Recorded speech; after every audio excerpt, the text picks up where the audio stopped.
আজকে কালাবাউস মাছ দিয়ে বিভিন্ন সবজি দিয়ে রান্না করলাম। কি ভাই ব্রাদার ভালো নি? ধুম্মা চলে ধুম্মা চলে।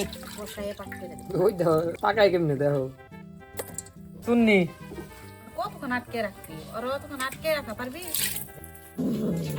কিছু কষ্ট কি কিছু কষ্ট কি মায়ের হবে সাউন্ড হবে না কিন্তু তুই তো সুর আসোস এই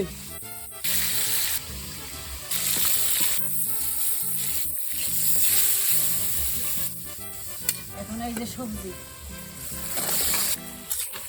সবজি অনেক সুন্দর করে কষাই নেব, তারপরে মাছ দিয়ে ঝোল দিয়ে দেবো। তরকারি কালারটা দেখো, বুঝছো? কালারটা ওখানে গেছে, এই যে ঝোল দিয়ে দিলাম। বলক এসে পড়েছে মাছ দিয়ে পড়েছে একাকার হয়ে যায় মিলেমিশে।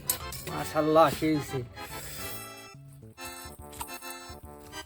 গরম পানি নেই কিন্তু নাইছি নি কালকে পরশুদিন আজকে এই যে তরকারি রান্নাম কালাবাউস মাছ দিয়ে, বানাস তরকারিটা কিভাবে রান্নাম দেখলেনি তো। শীতের মধ্যে এই সবজিগুলো দিয়ে তরকারি রান্না খাবেন,